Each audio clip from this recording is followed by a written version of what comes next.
करेंगे। पहले कंस्ट्रक्टर के बारे में बात करेंगे, कंस्ट्रक्टर ओवरलोडिंग क्या होती है। वैसे तो हमने ये कर ली है, बट मैं आपको बताता हूँ, टेक्निकली बताया नहीं है मैंने आपको ये क्या होती है। उस तरह से कंस्ट्रक्टर इनिशियलाइज लिस्ट क्या होती है, फंक्शन ओवरलोडिंग क्या होती है, थोड़ा सा पॉइंटर के बारे में हम डिस्कशन करेंगे। कांस्टेंट पॉइंटर और पॉइंटर टू कांस्टेंट वैल्यू क्या होता है, इसकी थोड़ी सी डिस्कशन होगी। और बस ये हमारा है सारा। ठीक है। अच्छा, तो स्टार्ट करते हैं। आज पहले एक एग्जांपल से स्टार्ट करते हैं। जैसे ये सिंपल एक मेन लिखा हुआ है, ठीक है, जिसमें मैंने आपको कल स्टूडेंट और पॉइंट जो है वो इंक्लूड करवाया था।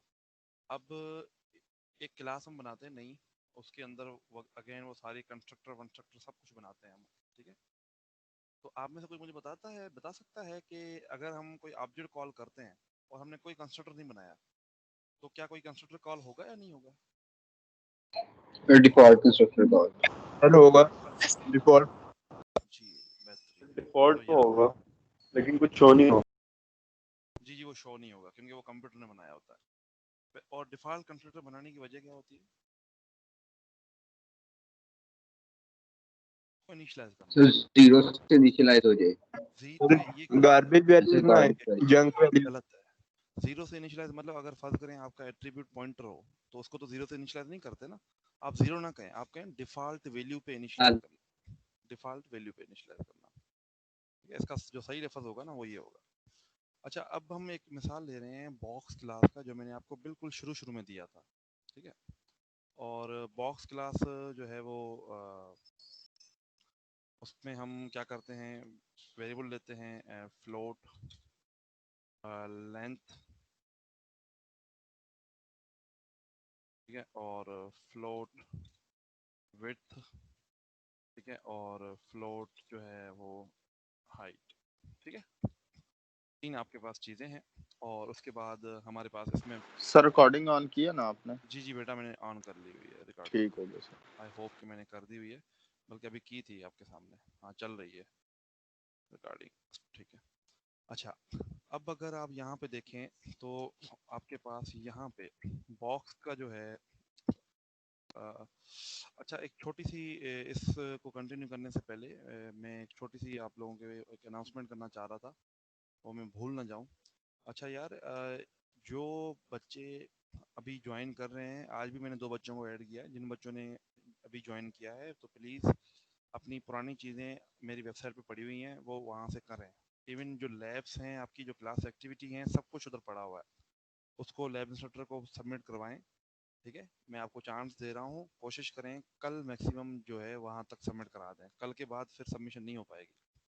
और दूसरा ये है कि अगर फ़र्ज़ करें कल फ़र्ज़ करें थर्सडे वाली लैब में आपकी एक ग्रेडेड लैब होती है और वो किसी बच्चे की रह गई है ड्यू टू लैपटॉप इशू, ठीक है ना।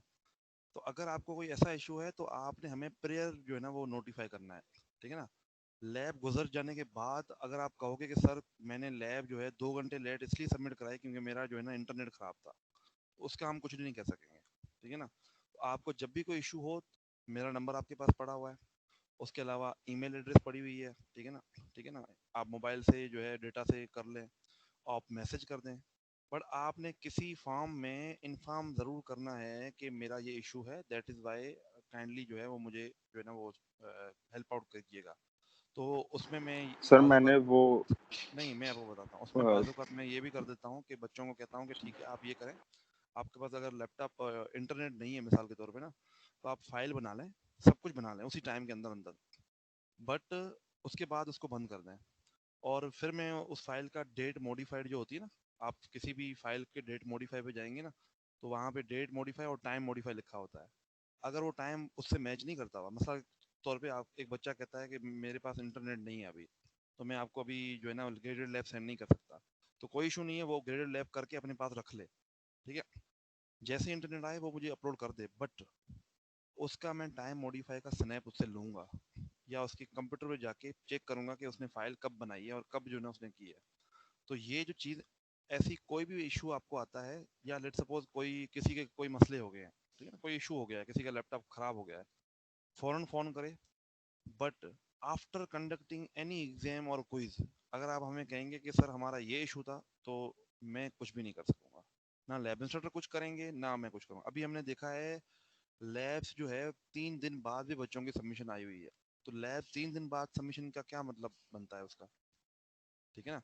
ये तो आज मैं अनाउंस कर रहा हूँ कि जिनकी रह गई है वो कर दें, तो प्लीज़ थोड़ा सा ख्याल करें, चीज़ें आपने टाइम पे सबमिट करानी है।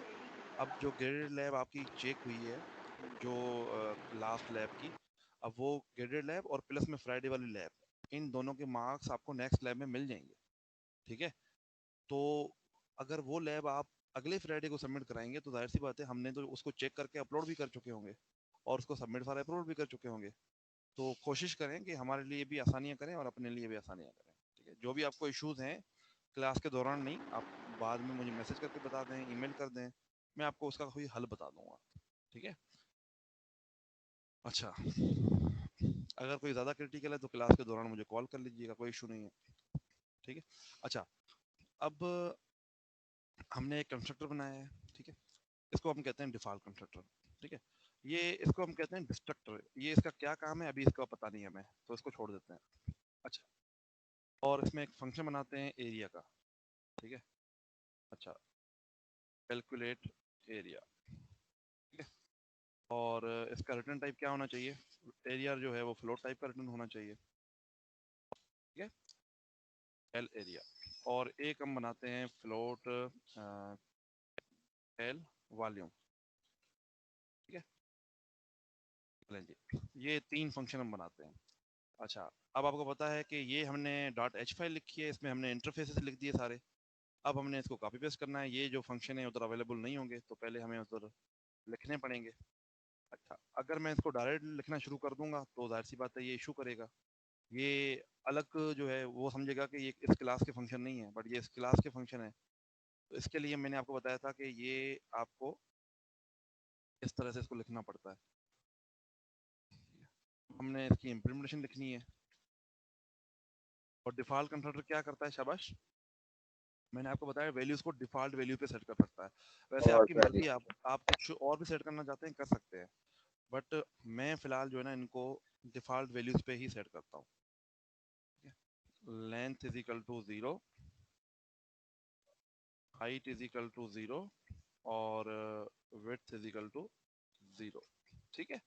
अच्छा, एक और कंस्ट्रक्टर बना लेते हैं जो भी हमें हेल्पफुल होगा, जिसमें हम इंट ए, सॉरी इंट भेज ले, float L, float W, float H भेज रहा हूँ, ठीक है। अब इस कंस्ट्रक्टर की जरूरत इसलिए है क्योंकि हमने कोई पैरामीटराइज कोई वैल्यू भेजनी है तो वो भी हम जो है वो कंस्ट्रक्टर बना लें, ठीक है। तो इस वजह से कंस्ट्रक्टर, मैंने आपको क्या बताया था, constructor is an special type of function. Special type क्यों है, क्योंकि एक तो इसका नाम वही होना चाहिए जो क्लास का नाम है, दूसरा ये है कि इसका रिटर्न टाइप कोई नहीं होता, तीसरा ये है कि इसको कॉल करने की जरूरत नहीं पड़ती, ये खुद ब खुद कॉल हो जाता है, ठीक है। और ये कब कॉल होता है, जब ऑब्जेक्ट क्रिएट होता है तब। ये याद है चीजें आपको कि भूल गई? यस सर, याद है। याद है सर, याद है। बेटा आप लोगों को पता है समर बहुत छोटा होता है, तो असाइनमेंट 1 मैंने आपको दे दी हुई है। आप लोगों को असाइनमेंट में मैं तनहा नहीं छोड़ूंगा, जो चीज़ें हैं मैं करवाऊंगा, आपको हेल्प करूंगा, बट ये है कि आप कोशिश करें कि थर्सडे तक जितनी भी असाइनमेंट आपसे हो सके, कम से कम सारे क्वेश्चन आपने पढ़ लिए हों और मैक्सिमम आपने 3-4 क्वेश्चन, 3 कम से कम क्वेश्चन आपने किए हों, ताकि मैं जब उसका बताऊं आपको तो आपको पता चले, ठीक है। तो प्लीज़ थोड़ा सी उसकी उसको देख लें असाइनमेंट में कि क्या असाइनमेंट है।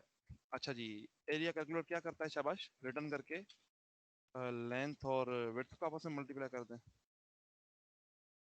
ठीक है।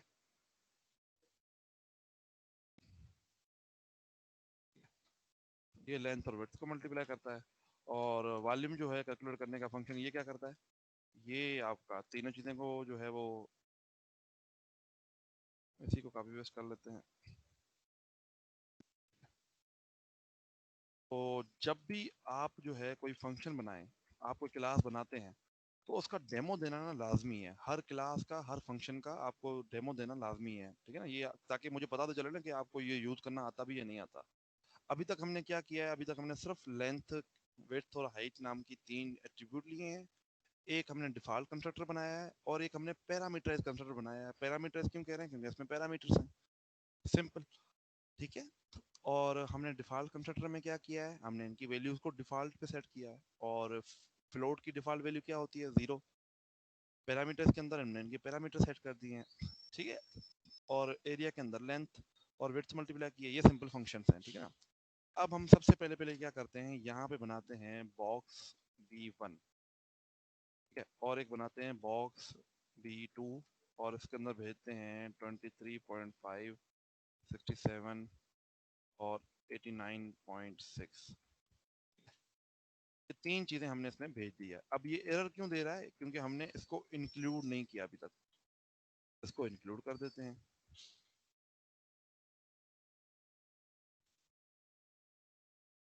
देखिए खुद ब खुद आ जाता है, ठीक है। ये विजुअल स्टूडियो का फायदा है। अच्छा जी, अब अब आप लोगों से मेरा सवाल है, लिखता हूँ B1। क्या मुझे आप बता सकते हैं कि B1 के अंदर जो लेंथ विड्थ है और B2 के अंदर जो लेंथ विड्थ है, इनमें फर्क क्या होगा? सर B1 में 0 सर इनिशियलाइज में हुआ होगा 0 है और और B2 में सर B2 में ये वैल्यू वैल्यूज। बेहतरीन, ठीक है। इसका मतलब आपको समझ में आ गया है कि B1 के लिए ये वाला कंस्ट्रक्टर कॉल होगा, ओ सॉरी ये वाला डिफॉल्ट वाला, और B2 के लिए ये वाला कंस्ट्रक्टर कॉल होगा। यहाँ तक आप क्लियर है? सर। यस अच्छा, सर। आप यस लोगों ने एक लफ्ज सुना है, कंस्ट्रक्टर ओवरलोडिंग? ओ सॉरी, अवर फंक्शन ओवरलोडिंग। कंस्ट्रक्टर नहीं, फंक्शन ओवरलोडिंग। Yes sir. सुना है कभी? जी सर सुना। सुना है? सबने जी। सुना है कि सिर्फ एक ही बंदे ने सुना है? क्या सुना होता है है फंक्शन ओवरलोडिंग? क्या होती है? मैंने भी सुना। और वो फंक्शन सेम नेम पे फंक्शन होता है लेकिन उनके जो पैरामीटर हैं वो डिफरेंट होते हैं, इस तरह का कुछ था। देखो, एक सिंपल सी चीज है, आपको मैं एक कॉन्सेप्ट अभी बताता हूँ। फंक्शन या कोई भी चीज की ओवरलोडिंग, ओवरलोडिंग क्या होती है? ओवरलोडिंग का मतलब है कि आप, एक फंक्शन है या कोई कंस्ट्रक्टर है, कंस्ट्रक्टर इज एन फंक्शन, ठीक है, but it's an special type of function. अब ओवरलोडिंग जो है वो, उसमें होता क्या है कि आप, नाम जो है ना फंक्शन का, name should be same. Function का नाम सेम होता है, बाकी उसके पैरामीटर एंड रिटर्न टाइप वो चेंज हो सकते हैं।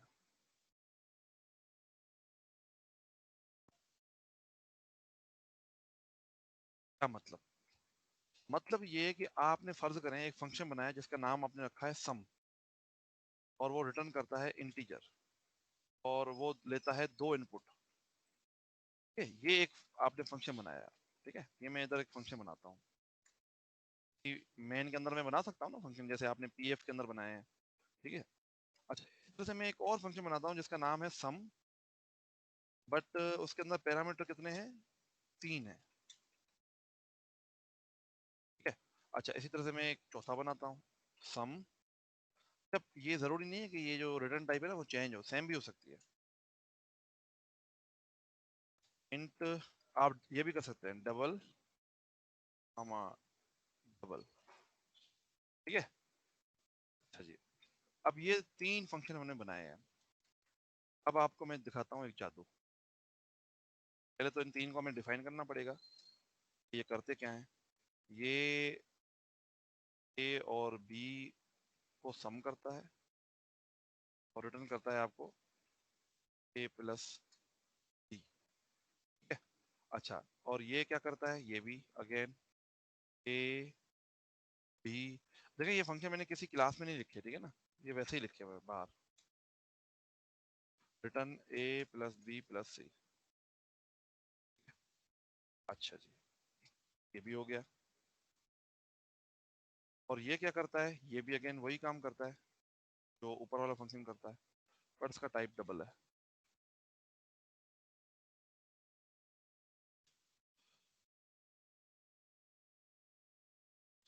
ठीक है, ये डबल रिटर्न करेगा, सॉरी।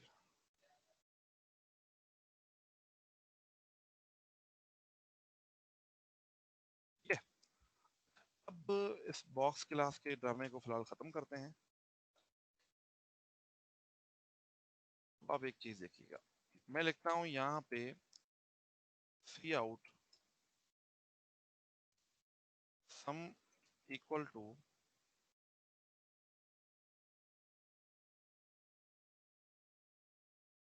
सम, और लिखता हूं यहाँ पे 2 और 3। फिर लिखता हूं सी आउट अगेन। अच्छा, इसमें मैं एंडल लगा दूं और इसी को कॉपी पेस्ट कर लेते हैं।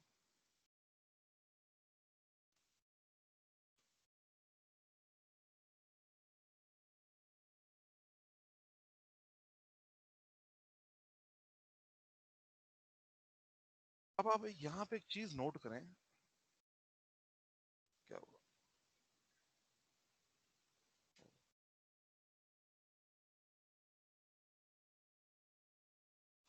चीज ये है कि इन तीनों फंक्शन के सेम नाम है, पर इन तीनों की इम्प्लीमेंटेशन अलग अलग है।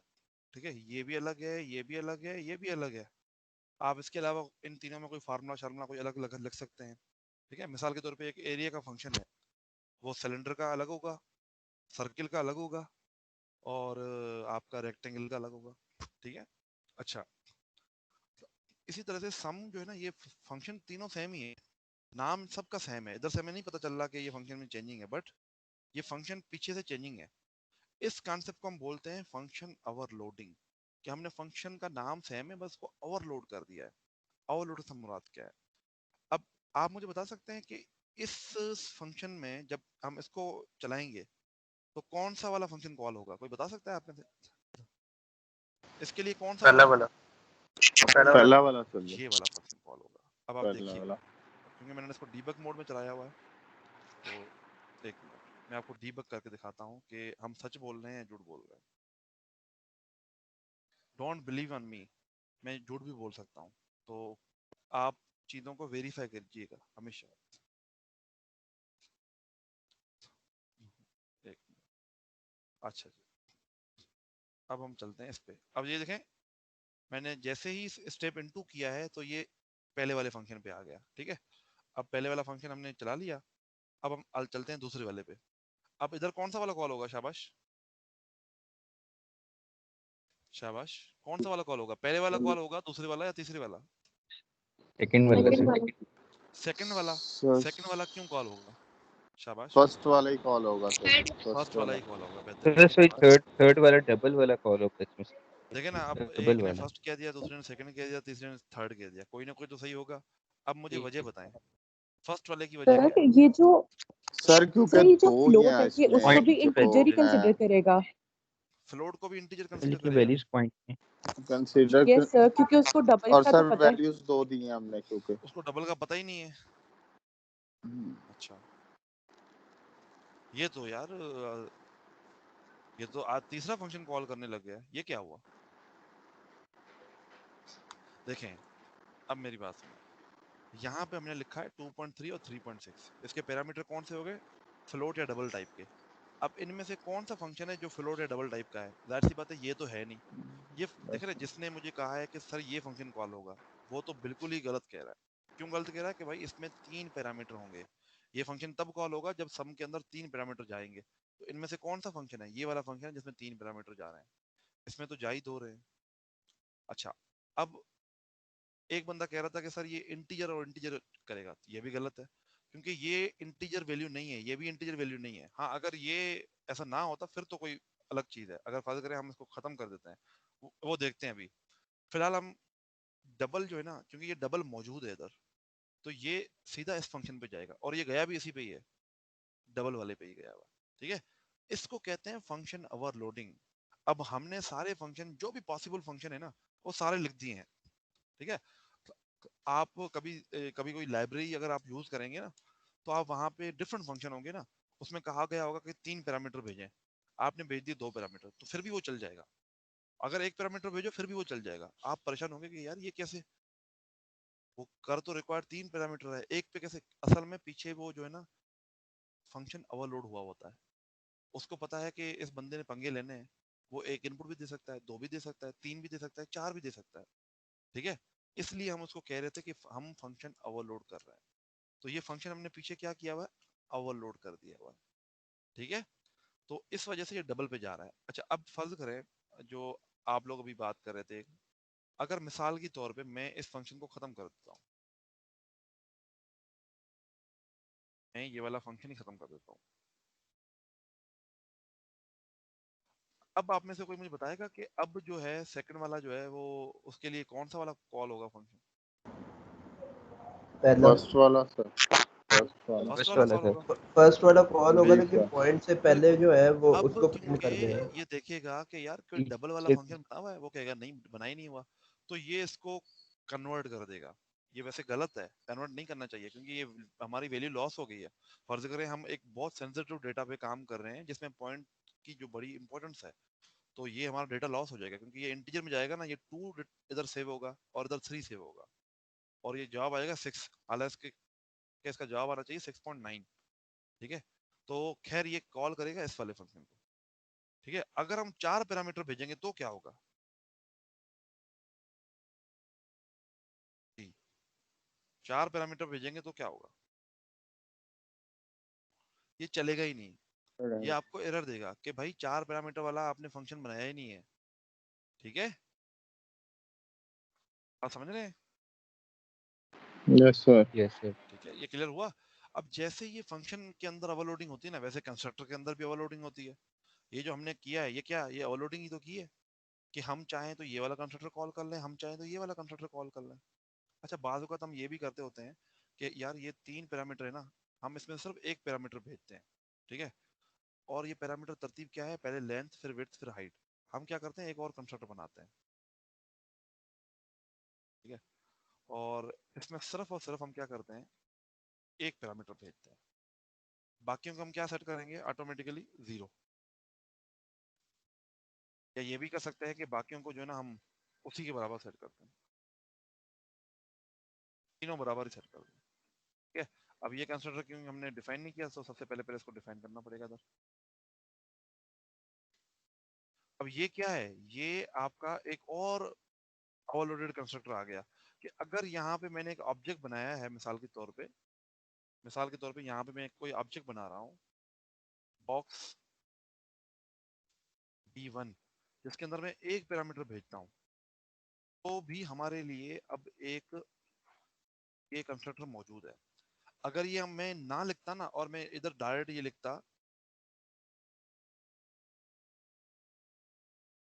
ऐसे, अगर फर्ज करें ये मैं खत्म कर दूं उधर से, अगर ये मैं खत्म कर दूं उधर से, तो ये एरर देगा आपको। ये देखें, ये एरर दे रहा है, no instance of constructor box patches, कि जो कंस्ट्रक्टर के इंस्टेंस बने हुए हैं ना, ये वाला और ये वाला, ये तो इससे मैच ही नहीं करते, क्योंकि इसके अंदर कोई पैरामीटर नहीं है और इसके अंदर 3 पैरामीटर हैं। बट हम जो भेज रहे हैं वो कितने पैरामीटर वाला है, वो है एक पैरामीटर वाला, तो हमें पहले इसको एक पैरामीटर वाला को बनाना पड़ेगा। ठीक है, बात समझ में आई? इस तरह से हम जो है वो 2 पैरामीटर वाला भी बना सकते हैं कंस्ट्रक्टर। ये बात समझ में आ रही है आपको? Yes, sir. Yes sir.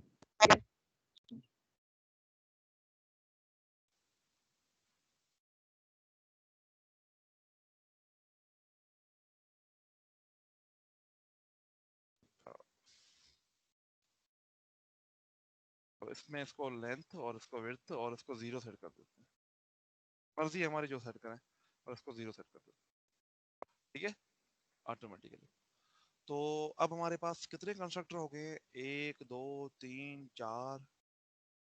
ठीक है, 4 टाइप के कंस्ट्रक्टर हमारे पास बने हुए हैं। ठीक है ना, तो अब हम चाहे जो भी बॉक्स बनाएं वो सारे चल जाएंगे, क्योंकि हमने सारे ओवरलोडेड कंस्ट्रक्टर बना दिए हैं।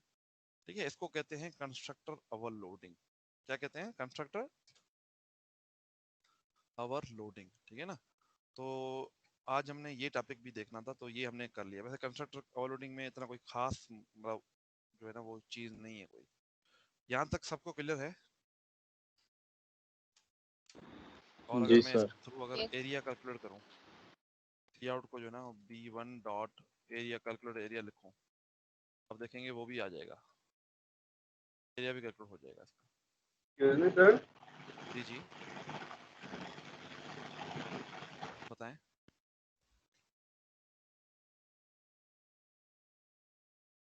नहीं बताना, ग्रुप में चले गए। ठीक है, मैसेज आया हुआ है। ओके, मैं अटेंडेंस लगा दूं पहले। Usama Azhar, present. Adnan, Adnan, Rakshi, Muneeb, Afaq, Afaq present, sir. Uzair, Umar, Laiba, Present. Present. अच्छा, शेजोर, Present, sir. Hasnain Murtaza, Present, sir. Usman, Present, sir. Ali अकदास,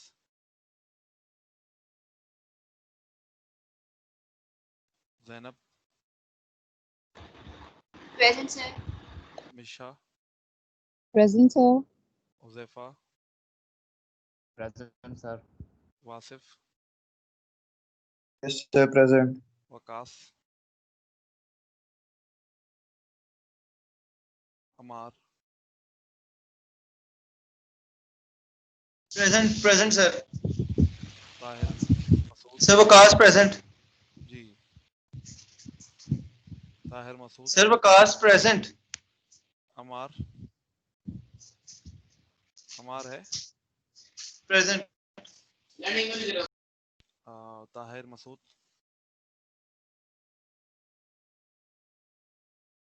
Usman,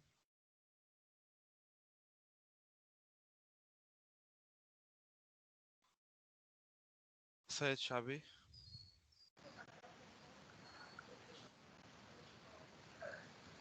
Anas Rizvi, Present.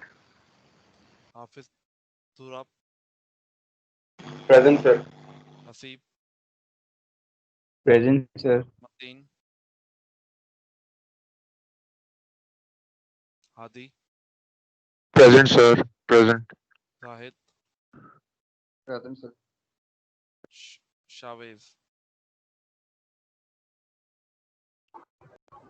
और कोई बच्चा? Sir, Munib Ahmed.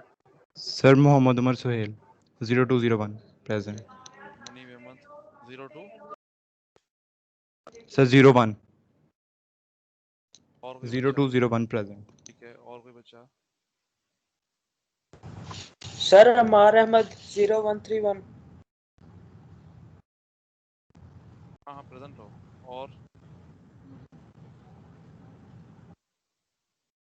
नहीं, चलो अच्छी बात। 9 बच्चे एब्सेंट हैं आज। चले, तो 7-8 बच्चे हैं जो आ ही नहीं रहे। That is very bad. ये किसने प्रेजेंट लिखा? Sir, Shabib present.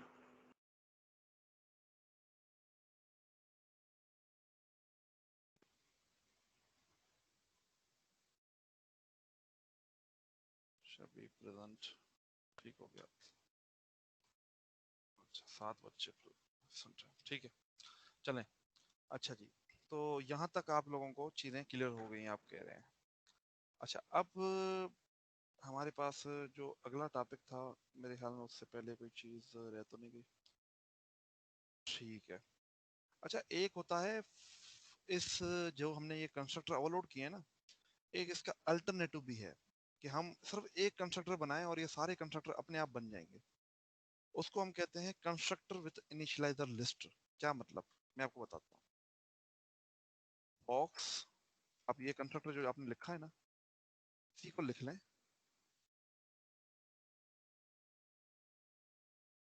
और आप इधर इस लेंथ को पहले से इनिशियलाइज कर दें।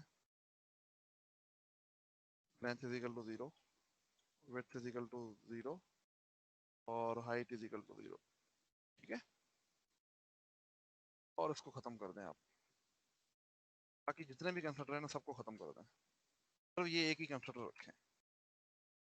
ठीक है, अब आप शुगल देखिएगा क्या होता है।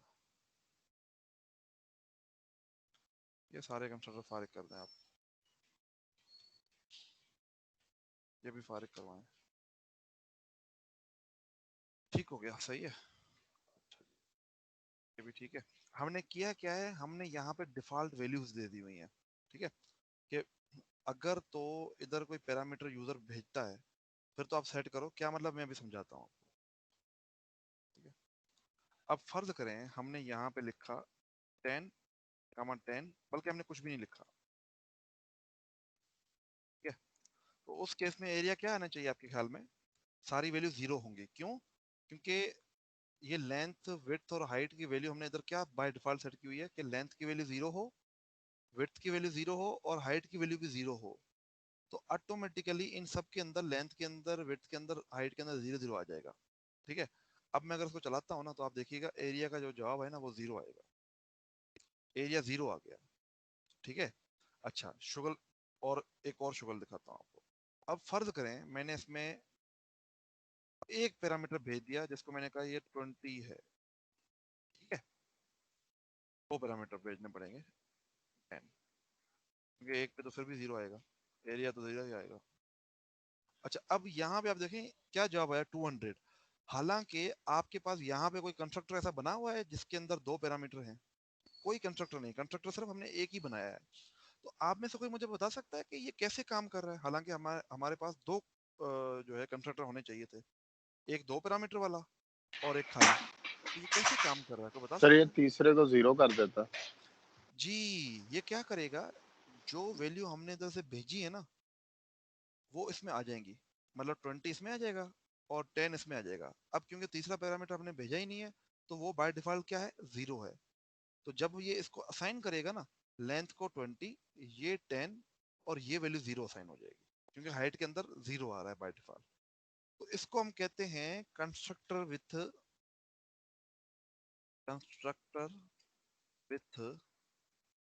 इनिशियलाइजर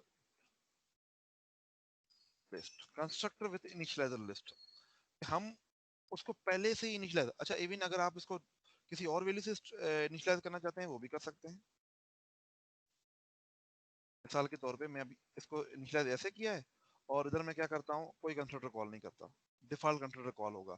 अब आप डिफॉल्ट कंस्ट्रक्टर में क्या होगा कि ये वैल्यू 50 होगी, ये वैल्यू भी 50 होगी और ये वैल्यू भी 50 होगी, तो 50 और 50 कितना होता है? शाबाश, कितना बनेगा ये? जी, किसी की मैथमेटिक्स अच्छी है तो 2500 2500। 2500। अच्छा चले चले, मतलब एक बंदा है जिसको मैथमेटिक्स आती है। ये देखें 2500 जवाब आया इसका। क्यों 2500 जवाब आया? हालांकि हमने कुछ भेजा ही नहीं है, क्योंकि हमने जो डिफॉल्ट पैरामीटर सेट किए थे ना वो ऐसे सेट किए हुए थे। ठीक है, तो इसको हम कहते हैं कंस्ट्रक्टर विथ इनिशियलाइज लिस्ट। तो अगर आप को कहा गया है कि आप जो है कंस्ट्रक्टर विथ इनिशियलाइज लिस्ट बनाए तो आपने ये बनाना है। अगर आपको कहा जाता है कि नहीं आपने कंस्ट्रक्टर ओवरलोडिंग ही करनी है तो आपको कंस्ट्रक्टर ओवरलोडिंग ही करनी पड़ेगी, ये जुगाड़ नहीं लगा सकते आप कि सर आपने क्लास में तो पढ़ाया था कि नहीं। बेशक पढ़ाया है, बट आपको जो क्वेश्चन में कहा गया है आपने एग्जैक्टली वही करना है, क्योंकि मैंने अभी चेक करना है ना आपको। ठीक है, तो ये बात ध्यान में रखिएगा कि सर कोड। जी जी। सर इस हिसाब से तो अगर हम लोग एक वैल्यू भेजते हैं तब भी उसको बाकियों को 0 इनिशियलाइज करके जी आंसर बिल्कुल, दे देना चाहिए ना। दे देगा। असल में ठीक मैं है, कह रहा हूँ कि क्योंकि सही एरिया है। कैलकुलेट हो रहा है ना, तो जी जी, 50 0 से मल्टीप्लाई होगा तो आपको वो इफेक्ट दिखने में नहीं ठीक आएगा। है, इस वजह से मैंने, ठीक है, ठीक है। अब मैं आपको एक चला के दिखा देता हूँ वैसे। एक मिनट, सॉरी, ये क्योंकि मेरा दोनों। मतलब था कि अगर हमने वहां पे 0 के अलावा कुछ और से इनिशियलाइज किया होगा तो वो ऑटोमेटिकली हमें हाँ हाँ मल्टीप्लाई वो भी आ करके दे जाएगा, देगा। वो भी, हाँ हाँ जी। बिल्कुल वो आ जाएगा। अब इस फर्ज करें इसको मैंने 5 किया है और इसको भी 5 किया है और इसको भी 5 किया है। अब लेट सपोज मैं इधर से 1 भेजता हूँ, जवाब क्या आना चाहिए? 5। तो ये 5 जवाब आ रहा है, बिल्कुल ठीक करिए आप। ये 1 पैरामीटर के लिए भी चलेगा, 2 के लिए भी चलेगा, 3 के लिए भी चलेगा और डिफॉल्ट के लिए भी चलेगा। मतलब जो मैंने आपको 4 कंस्ट्रक्टर अभी पढ़ाए हैं ये उसका अल्टरनेटिव तरीका है। फिट नहीं है काम कि 4 कंस्ट्रक्टर लिखें या एक हाँ ये लिखें जी, बात एक ठीक है, ठीक है, ठीक है। सही है, ठीक अच्छा, है। इसमें मैंने सेटरगेटर मिस किए हैं क्योंकि अब सेटरगेटर लिखने में टाइम मेरा बहुत ज़ाया होगा। यहाँ तक अगर आपको बात समझ में आ गई है तो हम आगे बढ़ें। Yes sir. सबको क्लियर है यहाँ तक? Yes, sir. अच्छा, अब यहाँ तक अगर आपको क्लियर है तो अब एक और कॉन्सेप्ट है जिसको समझाने से पहले मैं आपको कुछ और चीज़ें समझाना चाह रहा हूँ। तो let's go to that detail. ठीक है, इसको ये आप लोग मेरे लेक्चर से देख लेंगे और ये पढ़े रहें, ये कभी काम आ जाएंगे हमें। अच्छा, अब आपको कॉन्सेप्ट ये बताना है कि सबसे पहली चीज कल आपको सर नागेश ने भी बताया था वैसे। अच्छा, अभी कोई बच्चा है जिसने कल वाला लेक्चर जो है वो नागेश साहब का लिया है? Yes, sir. लिया कल। लिया है? तो कुछ चीजें आपको क्लियर हुई, रिवीन हो गई कुछ? Yes sir, yes sir, regrow वाला करवाया था उन्होंने, वो हल्का हल्का कोड एक नया मिल गया, एक थोड़ी सी चेंजिंग के साथ, वो सही था। अच्छा अच्छा, ठीक है, बेहतरीन हो गया। क्योंकि नागेश जो है ना वो लास्ट से लास्ट सेमेस्टर में पीएफ पढ़ा रहा था और लास्ट में तो उसने आईटीसी पढ़ाई है एज ए लेक्चरर। तो इस वजह से मैंने नागेश को कहा था कि वो अच्छा उसने किया हुआ। खैर, मैं पॉइंटर को थोड़ा सा रिपीट करता हूँ और फिर हम आगे बढ़ते हैं, ज़्यादा रिपीट नहीं करूंगा इधर। अच्छा, हमने पॉइंटर पढ़े थे अभी तक जो है आपने जो भी किया है वो पॉइंटर के साथ जो है एक नॉर्मल वेरिएबल और पॉइंटर में फ़र्क क्या है, कोई बता सकता है?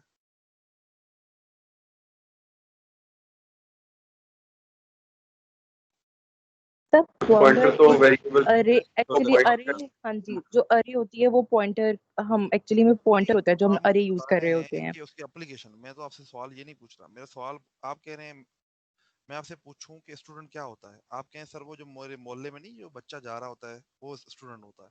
मैं आपसे ये सवाल नहीं पूछ रहा, मैं कह रहा हूँ स्टूडेंट क्या होता है, पॉइंटर क्या होता है, सवाल ये पूछ रहा हूँ। एक पॉइंटर और एक नॉर्मल वेरिएबल में फर्क क्या है? सर सर पॉइंटर वेरिएबल में एड्रेस स्टोर करता है। पॉइंटर में किसी दूसरे वेरिएबल का एड्रेस अच्छा, तो या कॉपी हम एड्रेस। जो है वो जो है एक जेनरिक चीज क्यों नहीं इस्तेमाल करते? मतलब हम जैसे इंटीजर विंटीजर है ना, पॉइंटर का काम एड्रेस स्टोर करना है ना, तो फिर हम ऐसे क्यों लिखते हैं कि इंटीजर स्टैटिक पीटीआर? हम सीधा सीधा ऐसे कोई सेंटेंस बनते, पॉइंटर और पीटीआर। आपको क्या लगता है कि ऐसा जनरल सेंटेंस क्यों नहीं है? हमें इंटीजर क्यों बताना पड़ता है कि ये इंटीजर का पॉइंटर है, ये फ्लोट का पॉइंटर है? ये क्यों बताना पड़ता है?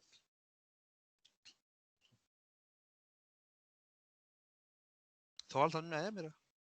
मेमोरी मेमोरी का होता है ना वो हीप। देखिए, सॉरी, मेमोरी का है, बिल्कुल सही आपसे कह रहे हैं आप। असल कंप्लीट में क्लियर। अगर फर्ज करें ये पीटीआर आपने रखा और इसके अंदर आपने लेट सपोज एक वेरिएबल स्टोर कर दिया है। अब अगर ये वेरिएबल इंटीजर टाइप का है और इस पे मैं प्लस प्लस कर रहा हूँ, इसका मतलब मैं 4 बाइट का जंप दे रहा हूँ, क्योंकि जो एड्रेस होगा ना एक 4 बाइट में पड़ा होगा, अगला एड्रेस 4 बाइट जंप के बाद पड़ा होगा, ठीक है ना। बट ये अगर ये कैरेक्टर है तो ये प्लस प्लस का मतलब क्या है कि मैं 1 बाइट जंप कर रहा हूँ, क्योंकि कैरेक्टर जो है वो उसकी डेटा उसकी मेमोरी कितनी होती है, 1 बाइट की। इस तरह से डबल है, डबल 8 बाइट का होता है। तो अगर मैं डबल में ये प्लस प्लस कर रहा हूँ, इसका मतलब है मैं 8 बाइट का जंप दे रहा हूँ। बात समझ रहे हैं? मेमोरी में मैं 8 बाइट का जंप दे रहा हूँ, तो इसलिए हमें यहाँ पे लिखना पड़ता है कि ये पॉइंटर जो है वो किस टाइप का है। ठीक है, इंटीजर पॉइंटर है या कैरेक्टर पॉइंटर है या क्या है? ठीक है, तो दो जो चीजें हैं ना वो बहुत इंपॉर्टेंट है पॉइंटर समझने के वक्त। एक ये स्टेरिक का साइन और दूसरा ये एंड का साइन। ठीक है। अच्छा, स्टेरिक का साइन का मतलब होता है डी रेफरेंस ऑपरेटर, या अगर हम इसको कहें उर्दू में, अगर हम इसकी उर्दू लिखें तो उर्दू में मतलब आसान इंग्लिश में अगर हम इसको कहें, हम इसको कह सकते हैं वैल्यू एट द एड्रेस। इस एड्रेस पे जो वैल्यू है वो। और एंड का मतलब क्या होता है? एड्रेस ऑफ वेरिएबल, ठीक है। अच्छा, अब इन चीजों को हमने इस्तेमाल करना है, बड़ा ही सिंपल तरीका है। अब अगर आपने कभी जिंदगी में पॉइंटर बनाए हैं तो इसका मतलब होता है पॉइंटर का जो सिंटैक्स है ना, जनरल जो जेनरिक सिंटैक्स है वो ये है टाइप। काफी लोगों को ना ये मसला करता है कि डबल पॉइंटर क्यों लिखा है, ये क्यों लिखा है, तो उसके लिए एक बहुत ही जेनरिक सिंटैक्स है, वो समझ लें। पॉइंटर का सिंटैक्स है टाइप, स्टैटिक और पॉइंटर का वेरिएबल का नाम, ठीक है। ये इसका सिंटैक्स है। अगर आपने इंटीजर पॉइंटर बनाना है तो आप लिखेंगे इंटीजर, टाइप क्या है इंटीजर, और स्टैटिक ptr। और अगर आपने कोई इंटीजर वेरिएबल बनाया हुआ है ऊपर, let's suppose int a is equal to 5 बनाया हुआ है, तो आप इसके अंदर वो उसका एड्रेस रखते हैं, ठीक है।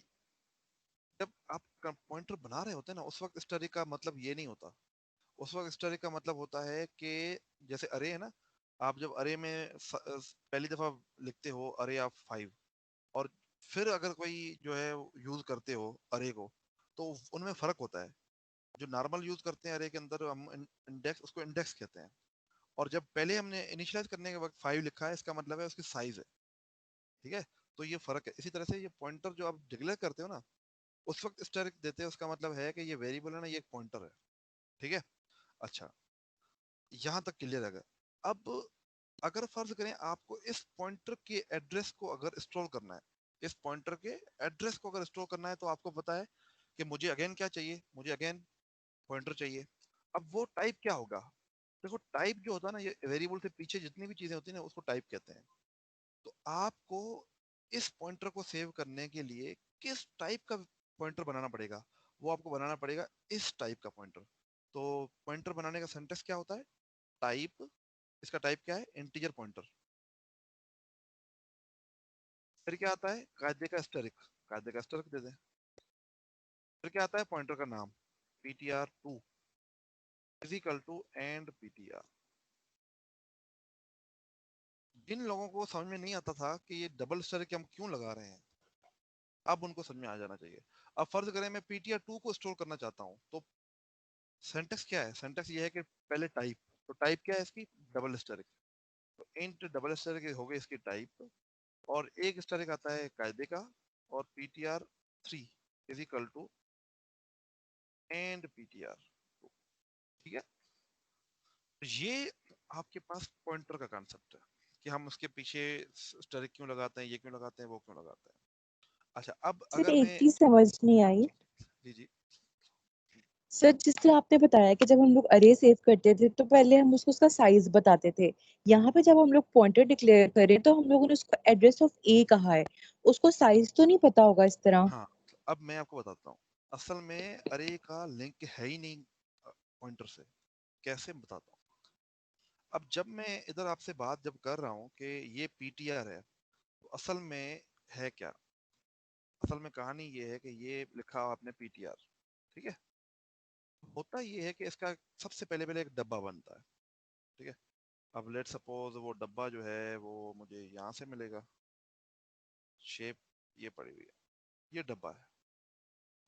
इस डब्बे के अंदर क्या सेव होगा? इस डब्बे के अंदर सिर्फ एक चीज सेव होती है, वो है एड्रेस, बस, और कुछ भी नहीं है। असल में ना, अगर आप इसकी रिप्रेजेंटेशन देखें ना, तो मैं आपको थोड़ा सा और डिटेल से अगर मेमोरी डायग्राम समझाऊं इसकी, तो असल में होता ये है कि मेमोरी के चंक्स बने होते हैं, ठीक है। मेमोरी में बहुत बड़े चंक्स होते हैं।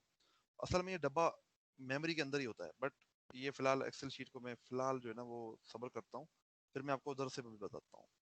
अच्छा, अब इसका काम क्या है? इसका काम है सिर्फ एड्रेस को पॉइंट आउट करना, बस।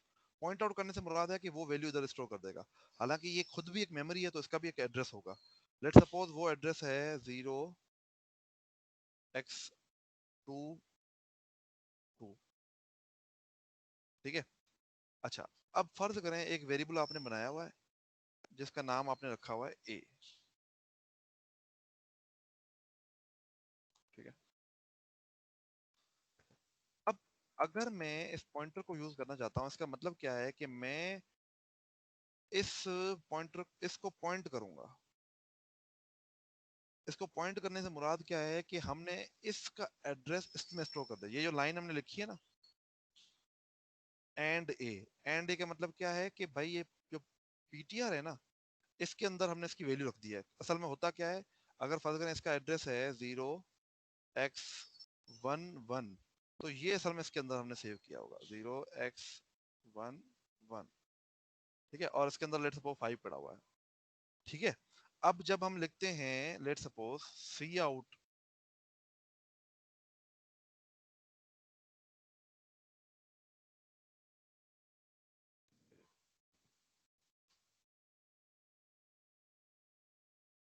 अब जब हम लिखते हैं सी आउट पीटीआर, इसका मतलब है कि हम पीटीआर की वैल्यू को प्रिंट करना चाह रहे हैं। तो यहाँ पे क्या प्रिंट होगा, कोई बता सकता है?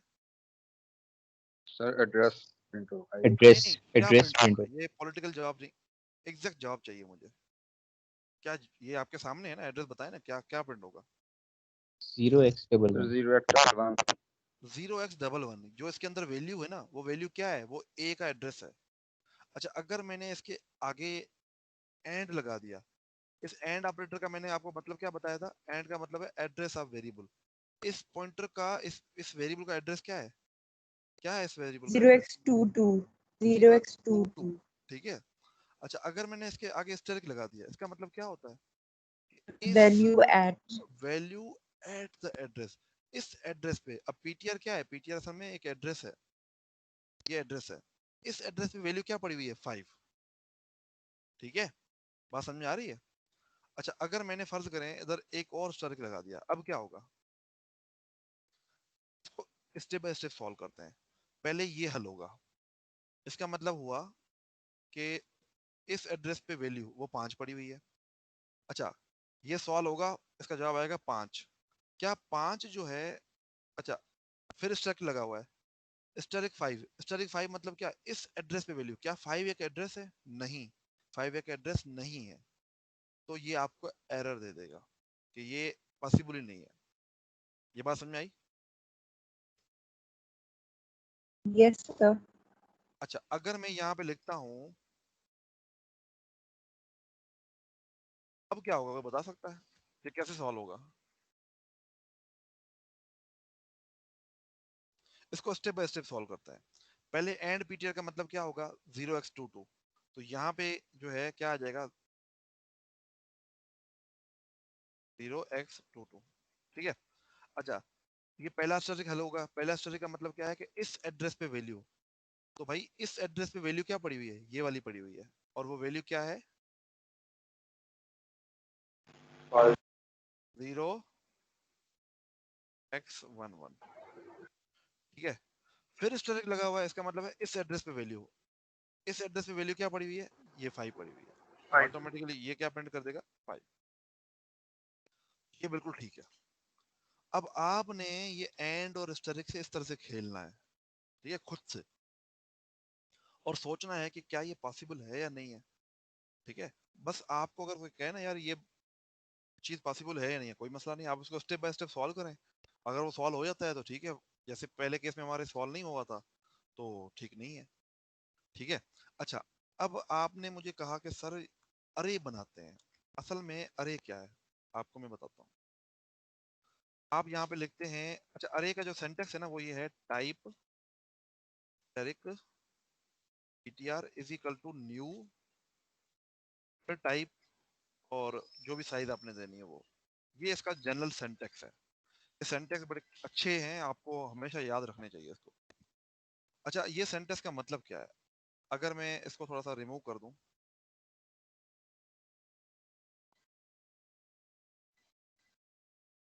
बल्कि ये रहने देते हैं, ये रिमूव कर दूं। अच्छा, अब अगर मैं इसको थोड़ा सा देखूं, न्यू कीवर्ड क्या करता है? सबसे पहले तो आपको ये अंडरस्टैंडिंग होनी चाहिए कि न्यू जो है वो करता क्या है। असल में न्यू एक कीवर्ड है जो मेमोरी बनाने के लिए इस्तेमाल होता है, डायनामिक मेमोरी बनाने के लिए इस्तेमाल होता है, ठीक है ना। अब उसमें फिर वो कॉन्सेप्ट आ जाएंगे हीप शीप वाले, मैं उसमें नहीं पढ़ता। बट ये है कि आप समझिए कि एक परमानेंट मेमोरी जो है ना, जो डिलीट, नॉर्मली जो आप वेरिएबल बनाते हो ना, जब आप प्रोग्राम खत्म हो जाता है वो मेमोरी डिलीट हो जाती है, ठीक है।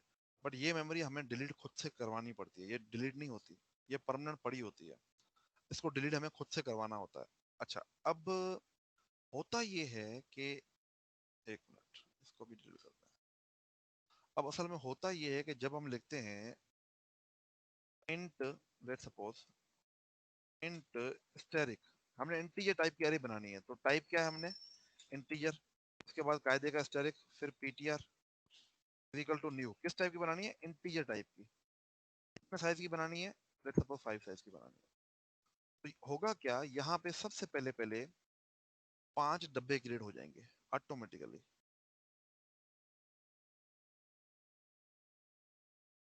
एक डब्बा बना,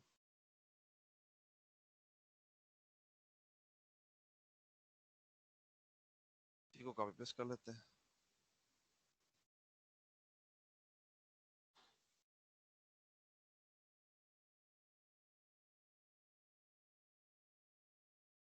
आपके यहाँ पे 5 डब्बे बन। अच्छा, अब होगा क्या, आपको पता है जब भी अरे बनती है तो ये कंटिन्यूस मेमोरी होती है। अच्छा अच्छा, अब इन सबका कोई एड्रेस होगा, लेट्स सपोज इसका जो एड्रेस है वो है 0x11, इसका एड्रेस है 0x15, इसका एड्रेस है लेट्स सपोज 0x19, इसका एड्रेस है लेट्स सपोज 0x23, और इसका एड्रेस है लेट्स सपोज 0x27। ठीक है। अच्छा, अब जब हमने ये लिखा है ना न्यू कीवर्ड का मतलब है कि ये कंटिन्यूस मेमोरी बनेगी, और ये पॉइंटर क्या करेगा, जो पहले वाला जो डब्बा होगा ये उसे पॉइंट करना शुरू कर देगा। इसके अंदर क्या पड़ा होगा 0x11 पड़ा होगा। ठीक है। अच्छा, अब हम जब लिखते हैं यहाँ पे let's suppose cout ptr, तो ये क्या करेगा, जो पहला डब्बा है ना उसके अंदर जो वैल्यू पड़ी हुई है उसको प्रिंट कर देगा। अब फर्ज करें हमने इसके अंदर लिखा +1, इसका मतलब क्या है कि भाई जो एड्रेस ये है ना इसमें +1 करो, इसमें +1 करो, तो जवाब क्या आएगा, अगला एड्रेस कौन सा है 0x115। ठीक है। और हमने उसके आगे क्या लगा दिया एस्टेरिक, इसका मतलब है इस एड्रेस पे वैल्यू क्या पड़ी हुई है, जो वैल्यू पड़ी होगी वो प्रिंट हो जाएगी। ठीक है। इस तरह से अगर इसमें 2 किया तो अगले डब्बे को पॉइंट कर रहे हैं। तो असल में जब भी हम अरे की बात कर रहे हैं तो हम असल में ये पॉइंटर का अरे से कोई ताल्लुक नहीं है, इस न्यू कीवर्ड है ना ये क्या करता है, ये आपकी एक अरे बनाता है। इशू सिर्फ ये है। अब फर्ज करें यहाँ पे आपने डबल वाली भी सीखी होगी, आपको कहा जाता है कि आप पॉइंटर्स की अरे बनाएं, पॉइंटर्स की अरे। तो सबसे पहले टाइप क्या होता है पॉइंटर का, पॉइंटर का टाइप होता है, अगर आपने इंटीजर की बनानी है तो लिखें इंटीजर स्टैटिक। उसके बाद क्या आता है कायदे का static, ptr is equal to new, और टाइप क्या है आपका पॉइंटर की अरे, तो मतलब टाइप पॉइंटर है इंटीजर पॉइंटर, और फिर 5। ये क्या करेगा, ये आपकी एक 2D अरे बनाने के लिए हेल्प करेगा। क्या मतलब कि ये डब्बे जो है ना, ये डब्बे क्या करते हैं, ये भी फर्दर पॉइंटर हैं, और हर पॉइंटर एक कलेक्शन और डब्बे को पॉइंट कर सकता है। अब ये फर्दर करें, एक और आपके पास यहाँ पे लेट्स सपोज एक और अरे बनी हुई है, ये उसे पॉइंट कर रहा है, ये भी किसी को पॉइंट कर रहा होगा, तो हम करवा सकते हैं, क्योंकि ये सारे डब्बे जो है ना, अगर अब मैं लिखता हूँ लेट्स सपोज, अब अगर मैं लिखता हूँ यहाँ पे ptr ऑफ 0, तो असल में ptr ऑफ 0 क्या है, मैं एक पॉइंटर की बात कर रहा हूँ, बट अगर मैं ये हटा दूं तो ये क्या है, ये एक इंटीजर वैल्यू है। ptr 0 का मतलब मैं एक डब्बे की बात कर रहा हूँ जिसके अंदर हम कोई इंटीजर वैल्यू सेव करा सकते हैं। बट अगर मैं ये ऐसे लिखूं, इसका मतलब है ये टाइप कौन सा है इसका, इंटीजर पॉइंटर, तो इसका मतलब है कि ये डब्बा जो है ये इंटीजर पॉइंटर टाइप का है। ठीक है। अच्छा, यहाँ तक अगर आपको क्लियर है तो हम एक मजीद और बात कर सकते हैं। यहाँ तक क्लियर है सबको? सर इसका मतलब होगा कि हर पॉइंटर के लिए वो 5 बॉक्सेस रिजर्व करेगा या 5 सिर्फ से एक ज्यादा भी के पूछा, लिए? 5 से ज्यादा भी नहीं, पूछा। अभी इस एग्जांपल में इस डब्बे में सिर्फ मैंने क्या किया है 5 पॉइंटर क्रिएट किए हैं बस, इसके अलावा मैंने कुछ नहीं किया है। ठीक है। अगर आपने करना है 5 डब्बे तो फिर एक लूप चलाना पड़ेगा। और जैसे आपको मैं एक एग्जांपल दे देता हूँ, इसे लिखना पड़ेगा न्यू इंटीजर और लेट्स सपोज 6 का मतलब है कि ये पॉइंटर पॉइंट कर रहा है एक मेमोरी को, ये न्यू का मतलब मेमोरी है और उसका टाइप क्या है, उसका टाइप इंटीजर है, ठीक है, और उसकी साइज कितनी है, उसका साइज 6 है, ठीक है। ओके ओके ओके अच्छा, अब आप जो है यहाँ तक तो बात ठीक है, यहाँ तक समझ में आ गया सबको, ठीक है। चलें 2 मिनट आप लोग थोड़ी सी बेशक सांस ले लें, तो फिर आगे स्टार्ट करते हैं।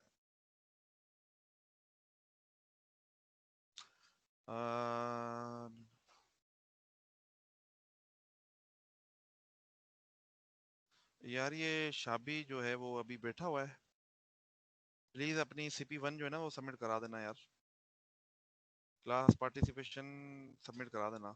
अभी मुझे आज नागेश भी रिपोर्ट दे देगा कि किसने लैब सबमिट नहीं कराई। देखो आप लोगों ने, मैंने आपको पहले दिन बताया था कि जो चीज़ें आपकी रह जाती हैं उनसे जान ना छुड़ाओ, वो आपने करके सबमिट करानी है, मैं आपको उस पर नंबर दे दूंगा, ठीक है।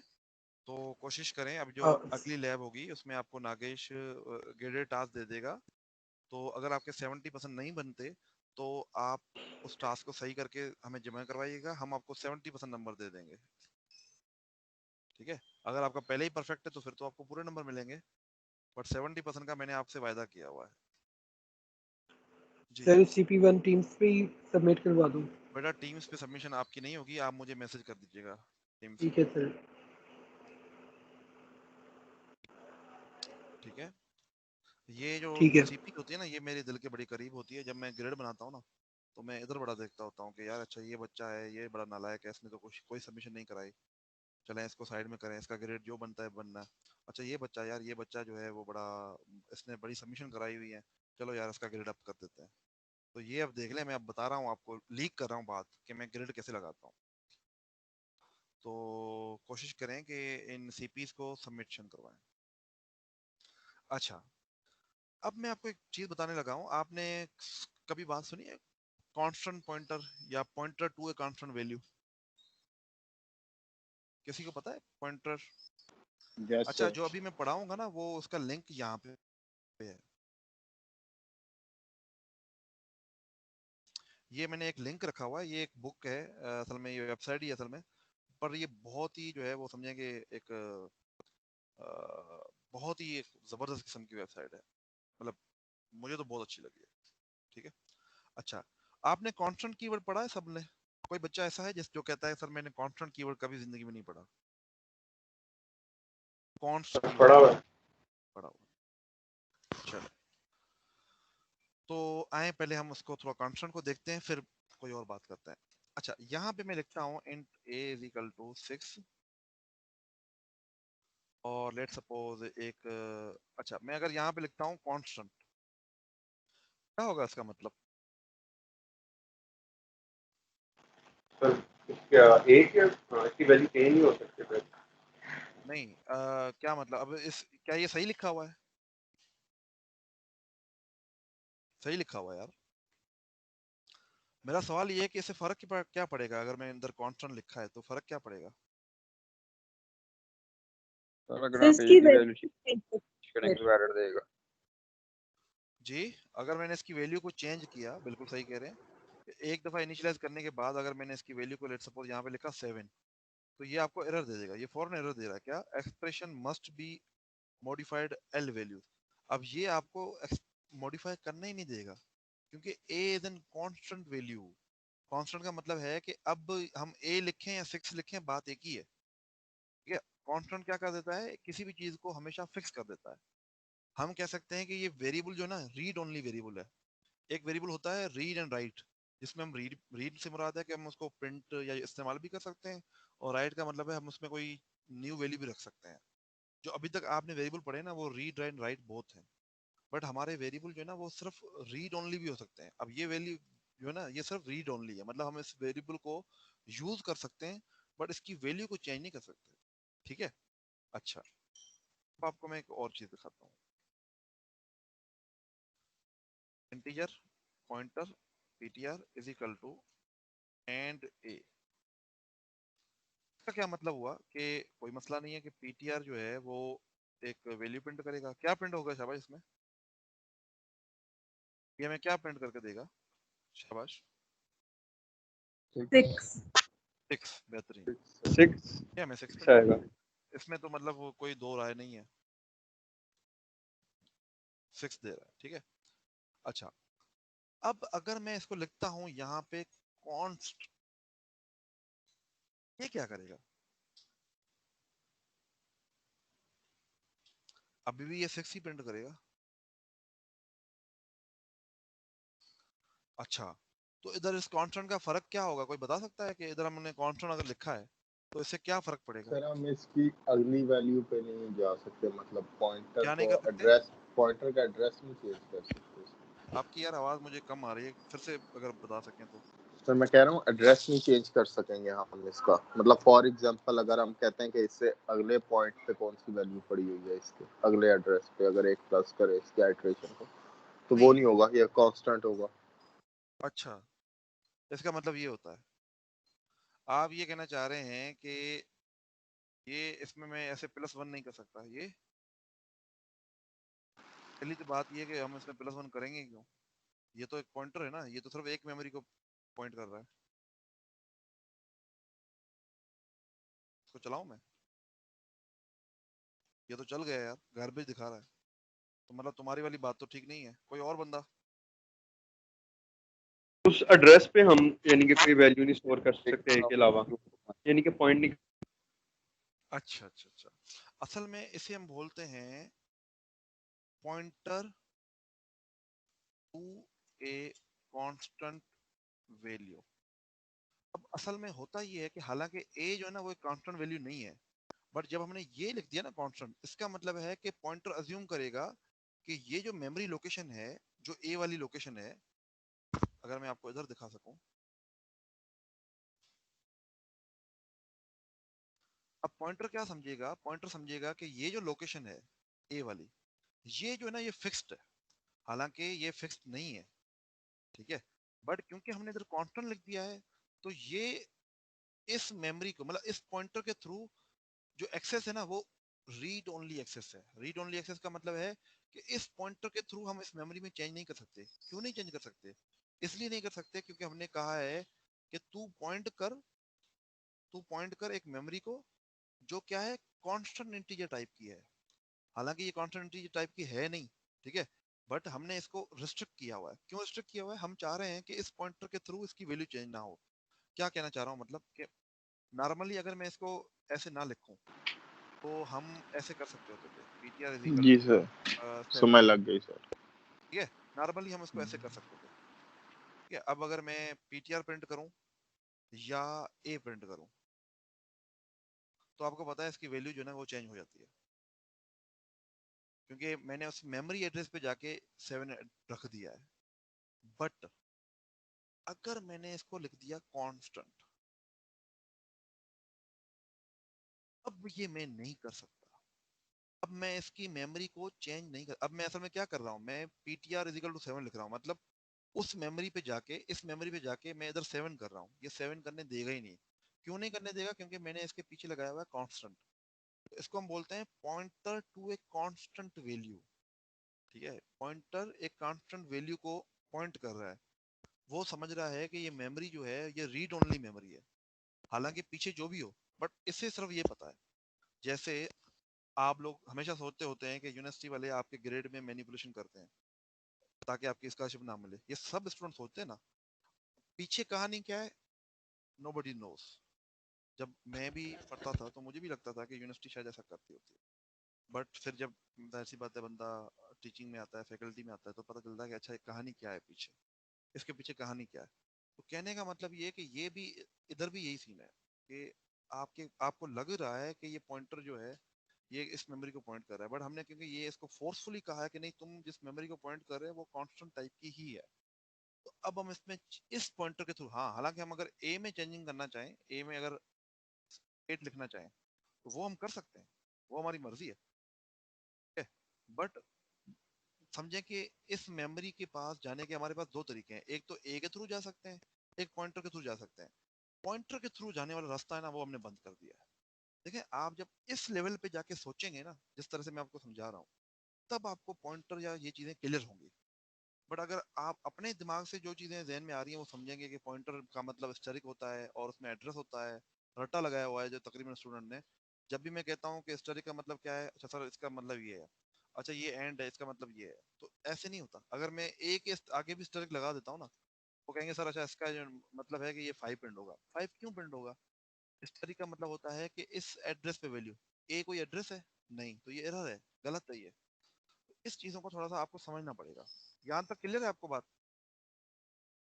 यहाँ तक क्लियर है? सर मुझे ये समझ नहीं आया कि पॉइंटर हमारा कांस्टेंट है, तो हम पॉइंटर की वैल्यू तो नहीं ना चेंज कर सकते, लेकिन ए की वैल्यू चेंज कर सकते हैं।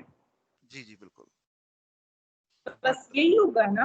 बट यही है, बट अगर आपके जहन में ये आ रहा है कि ये पॉइंटर किसी और को पॉइंट नहीं कर सकता, तो वो गलत है। मैं आपको बताता हूँ। अगर यहाँ पे बी है, आप मुझे बता सकते हैं कि क्या ये सही लिखा हुआ है मैंने, ptr is equal to and B, क्या ये चलेगा?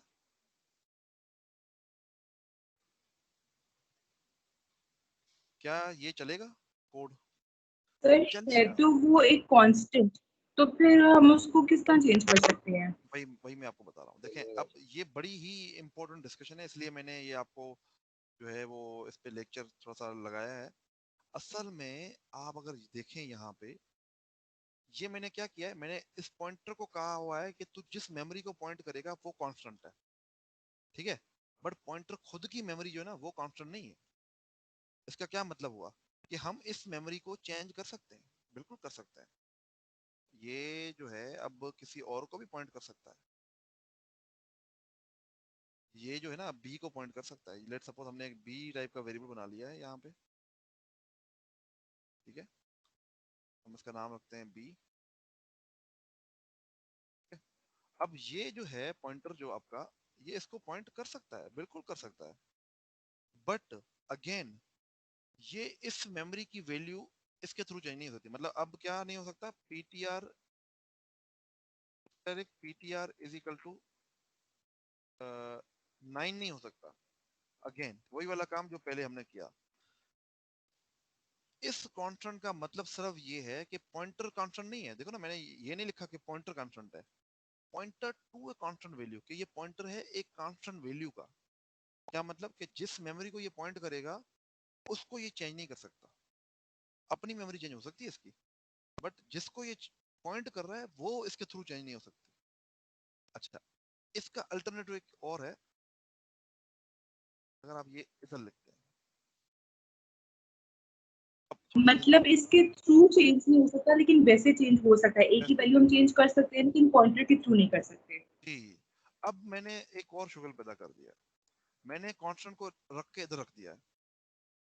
अब ये क्या है, कांस्टेंट को पीछे रखना और इधर, इसको हम बोलेंगे कांस्टेंट पॉइंटर। तो आप आपका नाम क्या है अभी जो बात कर रही है मेरे से? सर मिशा। मिशा। अच्छा मिशा, अब देखें, अब जो आप पहले बात कर रही थी ना कि अगर मैंने ये कांस्टेंट इधर लिखा था और अब इधर लिखा है, अब ये पॉइंटर, इसको कहते हैं कांस्टेंट पॉइंटर। अब देखो नाम से ही जाहिर है, कांस्टेंट पॉइंटर का मतलब क्या है कि ऐसा पॉइंटर जो सिर्फ एक ही मेमोरी को पॉइंट करे। नंबर को वो एक ही एड्रेस को पॉइंट कर सकता है। ठीक है? अब हम direct ptr is equal to यहाँ पे 90, क्या ये चलेगा? नहीं सर। क्यों नहीं चलेगा? ये ptr है और ये ptr जो है क्या कर रहा है, ये a को पॉइंट कर रहा है, ठीक है?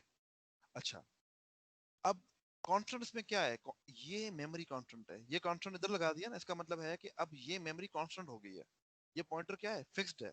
ये सिर्फ इसी मेमोरी को पॉइंट कर सकता है और किसी भी मेमोरी को पॉइंट नहीं कर सकता।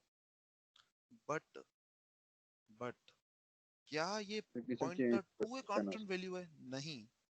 क्या मतलब कि क्या ये मेमोरी जो है, ये पॉइंटर अज्यूम करता है ये मेमोरी कांस्टेंट है? नहीं, ये कहीं भी नहीं लिखा हुआ। वो तो तब लिखा होगा जब ये कांस्टेंट हमने इधर लगाया होगा, पर ये कांस्टेंट हमने इधर लगाया नहीं है, ये तो हमने इधर लगाया है।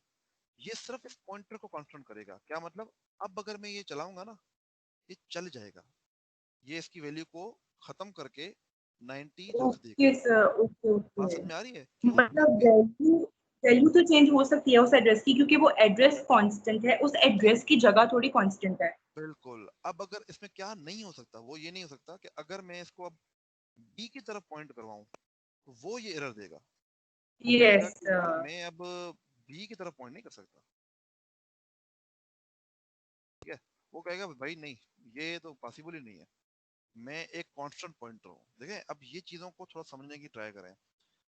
Pointer to a constant value और कांस्टेंट पॉइंटर में फर्क क्या है? Pointer to a constant value का मतलब है कि वो उस मेमोरी को कांस्टेंट समझ रहा है, और कांस्टेंट पॉइंटर का मतलब है वो अपनी जो मेमोरी है उसकी, वो उसको कांस्टेंट समझता है। ये समझता है कि ये जो डब्बा है ये सर, कांस्टेंट वैल्यू। समझ आ गया। बात समझ में आई? ठीक है, हाँ जी सर, आ गया समझ। ओके ओके, सबको समझ में आ गई? बाकियों को भी समझ में आ गई है जो नहीं बोल रहे? Yes sir. Yes sir. Yes अच्छा, सर। Yes sir. तो ये कॉन्सेप्ट जो है ग्रेप्स हो गया आप लोगों से सबसे? जी क्योंकि सर। ये जो, अच्छा, अब काफी लोग सोच रहे होंगे कि अचानक से ये कॉन्सेप्ट कहाँ से आ गया, क्यों ये मुझे पढ़ाना पड़ गया। तो खैर वो टॉपिक जो है वो उसको ये असल में यूज होता है उसके लिए कॉपी कंस्ट्रक्टर, जो मेरा नेक्स्ट टॉपिक है आपका। खैर वो क्यों इस्तेमाल होता है वो उसके बारे में बाद में डिस्कशन करेंगे थर्सडे वाले दिन। बट अभी आप लोगों को इस कॉन्सेप्ट को याद रखिएगा और होल्ड ऑन करिएगा। अगली क्लास में, अच्छा आप लोगों की जो अगली क्लास है या उससे अगली क्लास है ना, जो मैं क्विज लेता हूँ ना, वो क्लास के अंदर नहीं लेता। वो क्लास के अलावा जो है ना कोई 10-15 मिनट का टाइम जो है ना, शाम के टाइम कोई भी टाइम फिक्स कर लेंगे, वो उस टाइम कर लेंगे। तो इस वीक में आपका एक क्विज होगा जिसमें मैं ये सारी चीजें जो आपको पढ़ा रहा हूँ एग्जैक्टली जो नागेश ने भी पढ़ाई है और ये भी पढ़ाई। और एक और चीज, आपने थ्रू आउट कोर्स मुझसे ये कभी भी नहीं पूछना कि सर पेपर का पैटर्न क्या होगा। पेपर में कुछ भी आ सकता है, कुछ भी आ सकता है। एमसीक्यू भी हो सकता है, पेपर आपका वो भी हो सकता है। आपको क्या करना चाहिए, आपके पास कंपाइलर रेडी होना चाहिए और आपके पास कॉपी पेन भी रेडी होना चाहिए, बस। फिर मैं एमसीक्यू पूछूं या आपको कहूं कि कोड उसमें दें, या मैं मिक्सचर पूछ लूं, एमसीक्यू भी पूछूं और वो भी पूछूं, ये मिड टर्म के लिए भी है और ये आपका फाइनल टर्म के लिए भी। प्लीज मेरे फिर साथ पेपर यूनिवर्सिटी में नहीं होंगे? बेटा पेपर होंगे, बट ये क्विज में, क्विज जो है ना, आपके क्विज जो मैं कंडक्ट करूंगा आपके लिए, उसके लिए कह रहा हूँ कि आपने उसमें ये नहीं कहना कि सर एमसीक्यू बेस्ड क्विज होगा या क्या होगा। वो डिपेंड करता है कि मैं किस तरह से का क्विज बनाता हूँ, ठीक है? वो मिक्स भी हो सकता है, ठीक है? तो यूनिवर्सिटी लेवल पे ये चीजें वैसे पूछते नहीं है, यूसीबी के अंदर बच्चे पूछते हैं कि, मतलब जब मैं पढ़ता था तो हमने कभी जिंदगी में टीचर से नहीं पूछा कि पैटर्न क्या होगा। ये तो एफएससी में पूछा जाता है कि वो तो उसकी मर्जी है ना, आपको एक कॉन्सेप्ट पढ़ा दिया, अब उसकी मर्जी है वो एमसीक्यू दे दे, उस पर केस स्टडी दे दे, ठीक है? या जो है वो उस पर कोई प्रोग्राम दे दे या कुछ भी दे दे, इट्स अप टू हिम। पर आपको सिर्फ मैं ये बता रहा हूँ कि चलें आपका इस वीक में क्विज होगा। अब इस वीक में मतलब 2 क्लासें रह गई हैं, तो किसी भी क्लास में मैं क्विज अनाउंस कर दूंगा। तो आपका उसके बाद, क्लास के बाद शाम के टाइम किसी भी टाइम पे क्विज हो जाएगा। यहाँ तक सबको क्लियर है? जी सर। अच्छा, यस सर। मैंने असल में डिस्ट्रक्टर पढ़ाना था पर अब टाइम बहुत कम है, चले नेक्स्ट क्लास में डिस्ट्रक्टर भी कर लेंगे। आज डिस्ट्रक्टर जो है पता नहीं था भी कि नहीं, आज डिस्ट्रक्टर नहीं था। तो मैंने आपको ये सारी चीज़ें जो मैंने इधर लिखी हैं वो सारी आज मैंने पढ़ा दी हैं। वीडियो लेक्चर जो पुराने वाले हैं वो सारे पहले से अपलोडेड हैं। इवन लैब भी जो आपकी हुई है